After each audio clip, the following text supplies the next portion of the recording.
The federal government has again declared a national emergency on food security. It comes as inflation figures soared for the month of March, mirroring skyrocketing food prices in the markets across the country.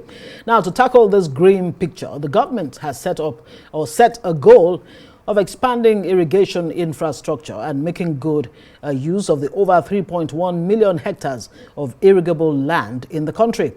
According to recent reports by the Food and Agriculture Organization, that's the FAO, an estimated 33.1 million Nigerians are projected to experience severe food insecurity this year, a sharp rise from around 25 million in 2023. Well, joining me now is the Minister for Agriculture and Food Security, Abubakar Kyari. Thank you so much for joining us on Newsnight. Good to have you. Thank you very much. I guess the obvious question then would be, I mean, in spite of a state of emergency declared, not once, but twice in the agri sector, Nigerians are still hungry. The president declared a state of emergency in 2023 of July. Yeah. And about a week or so ago, the president has declared another state of emergency. On Monday, I believe. Yeah, actually, yes. Yeah. Why are Nigerians still hungry? We have 3.1 million arrogable, land. Well, let me just start by saying that this thing didn't start overnight. It didn't start yesterday. It started a long time ago, and this has been. I don't want to blame the past, but it's a neglect of so many things. What the president declared on emergency on food security is in respect of irrigation. And I believe that is also the mandate of the Federal Ministry of Water Resources. But in terms of food security, I have that mandate to speak about. You just mentioned that we have 3 million hectares of irrigable land. Yes. Out of how many hectares of arable land do we have in the country? It's about 70 million. Right. So that is just a fraction of what we have. That is exposed to irrigation. But I believe that that can be expanded, and we have the capacity to do that. Land is shrinking, basically, when you look at the encroachment of the desert from the north, and then the coastal erosion and the flooding, and the droughts affected areas. So by the time you see this huge population growth, then you see land is also shrinking. And our population is not as if it's waiting for a particular time to reach that target. It's increasing every day. So what Mr. President seeks to do is to wake everybody up and say, look, because of the effects of climate change, irregular pattern of rainfall, drought, long spells of dry spells, and flooding, for instance, says, look, one of the most surest and guaranteed agriculture today is through irrigation, because you don't have the effects of the climate change during that time. So what he's saying is expand what we have. And there is the opportunity, it's there, it exists, because we have a lot of water bodies that are not properly maintained. We have a lot of riverine areas that are not properly maintained. Some of them have silted. I have seen rivers where huge potential of arable land exists, but has been flooding perennially year in, year out. But the very moment those rivers were desilted, dredged and everything, it just no more flooding. Right. And it exposes huge land of arable potential. And I've seen that happen in River Hadejia, for instance. So what exactly is your ministry doing? I mean, you are the head in that ministry. What exactly are you doing in terms of coming up with creative ways, to, take care of these challenges that you talk about in a way that will translate and put food on the table of Nigerians? And by the way, have you really studied the situation to understand whether it's a case of affordability of food or availability of food? Well, let me say that I've in fact said it before here, and I've said it time without number, that it's food inflation today is a factor of supply and demand. We have seen what has happened. And I don't think you have your figures correctly when you mention that the March figures is higher than that of February. It has actually dropped. Food inflation has dropped from what was presented from February to March. But if I have to go by my own personal experience of pricing tomato, a basket of tomato, hold on, Mr. Minister, let me land on this. Yes. A basket of pepper. Yes. That you'd usually buy for maybe about 5,000 or 6,000, which is ordinarily high. When it's already going for 11,000 now. During its season. So you're saying it's a rainy season. Yeah. But are there no creative ways of addressing that? We are trying to avert that, and one way is actually taking the opportunities of the river basins to see that we also do a second cycle for horticultural crops, tomato, onions, and pepper.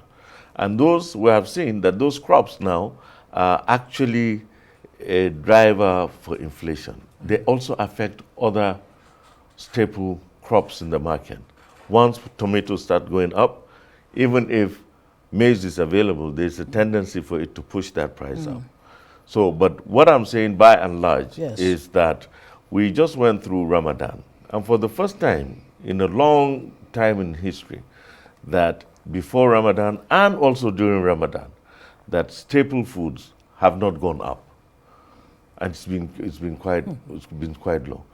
Maize today is 45,000 naira, 42,000 naira in some markets, as opposed to what we was maybe 80, 85. Rice, for instance, is down to some places at 60,000 naira per bag. Not too long ago it was 90, 100,000 naira. So major staple foods we've seen the prices going down. But when you look at generally, like, you mentioned tomato, this is the cycle. And we're in April. It's a wet season now. By May, by the time it comes, it's a cycle that it shows. And we're trying to adapt. We have also even the greenhouse project that we're trying to establish is one way to mitigate the problems of horticultural crops that have this semblance, of the cycle of lean season. So by and large, there's a lot that government has been doing. What we have discovered in the past that gave the crisis in 2023 was the issue of availability and accessibility to farmlands. Today we have, with the efforts and the commitment of the political will of Mr. President, have made the armed forces free up a lot of land for. And you're taking advantage of that? Oh yes, so, certainly. Now we're moving into the wet season, and farmers definitely will have challenges. How prepared are farmers? Well, the challenges that we see today. Are you providing any support? Oh, of course, farmers? As usual. Last year, Mr. President gave 2,150,000 bags of fertilizer free of charge to farmers. And that has impacted greatly on the price of commodities during the harvest season that we see that is even currently going on. So it's the same thing. We have price stabilization mechanism that we're going to deploy. Some we may not be able to say because those are strategic moves and programs. Would you be subsidizing farmers? Would that be part of the support you be providing? Well, yes, because we have seen that prices of inputs have basically stabilized. They have not been coming down.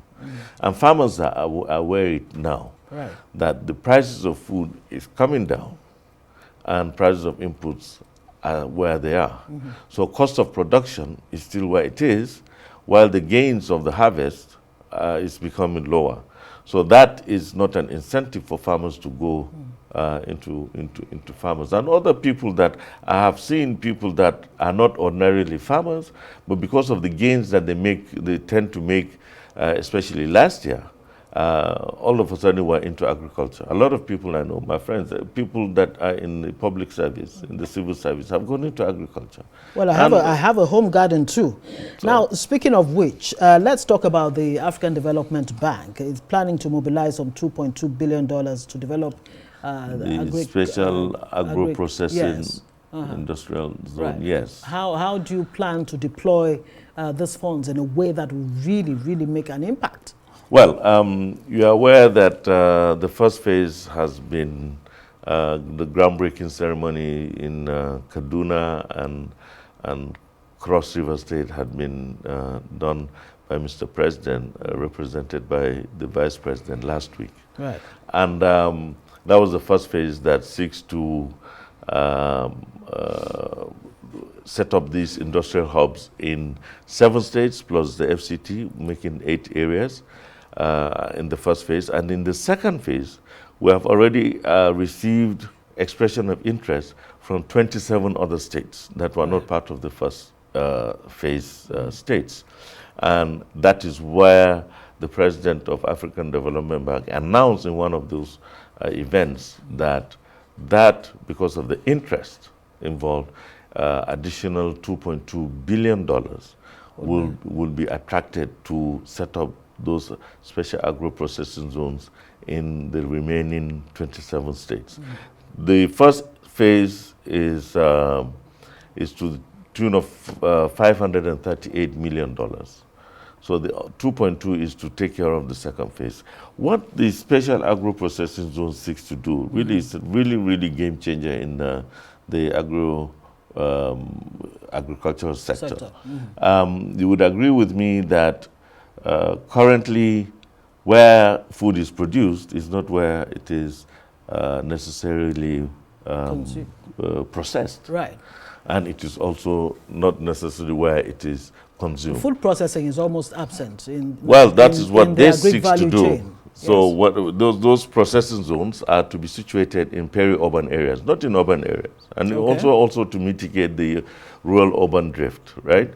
To be in peri-urban areas where you will have food production, aggregation, processing, and also marketing. Is there a time frame for all of this? Well, what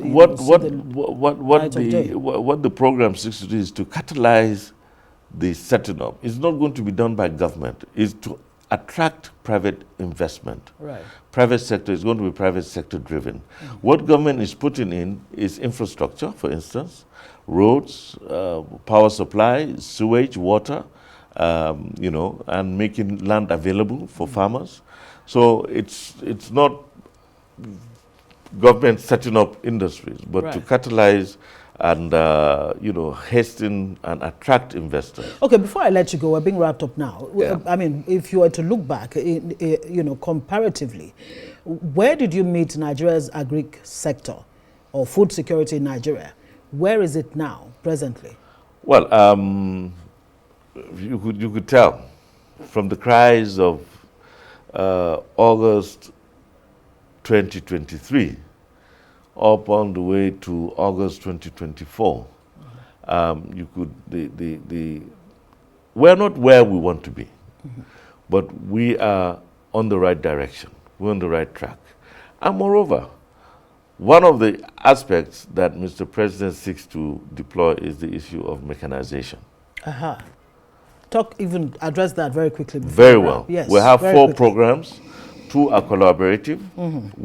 The first one is the GIP, which is the Green Imperative Program, which is by the FGV of Brazil, which was signed recently.